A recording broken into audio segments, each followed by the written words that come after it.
সাদা ভাতের সাথে বেগুন ভাজা খেতে কিন্তু অসম্ভব মজা। আর এই বেগুনটা দেখতেই পারতেছেন, এটা একটা তাল বেগুন। বেগুনটা দেখতে তালের মতো, তাই এই বেগুনটার নাম কিন্তু তাল বেগুন। তো এই তাল বেগুনটা খেতে কিন্তু অসম্ভব মজা।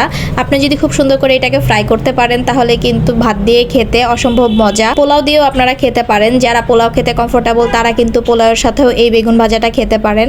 তা আমি কিন্তু বেগুনটাকে খুব সুন্দর করে চাকচাক করে কেটে একদম হলুদ মরিচ লবণ লাগিয়ে তারপরে তেলের মধ্যে ফ্রাই করতেছিলাম। আর বেগুন ভাজাটা কিন্তু একটু বেশি ফ্রাই হলে বেশি ভালো লাগে। আমার কাছে কড়া বেগুন ভাজাটাই কিন্তু সবথেকে বেশি মজা লাগে। বেগুন ভাজা কে কীভাবে খান আমাকে কিন্তু অবশ্যই জানাবেন।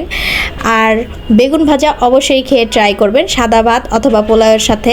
বেগুন ভাজাটা আসলে এমন একটা জিনিস, এটা প্রতিটা খাবারের সাথে খুব সুইটেবলভাবে যায়।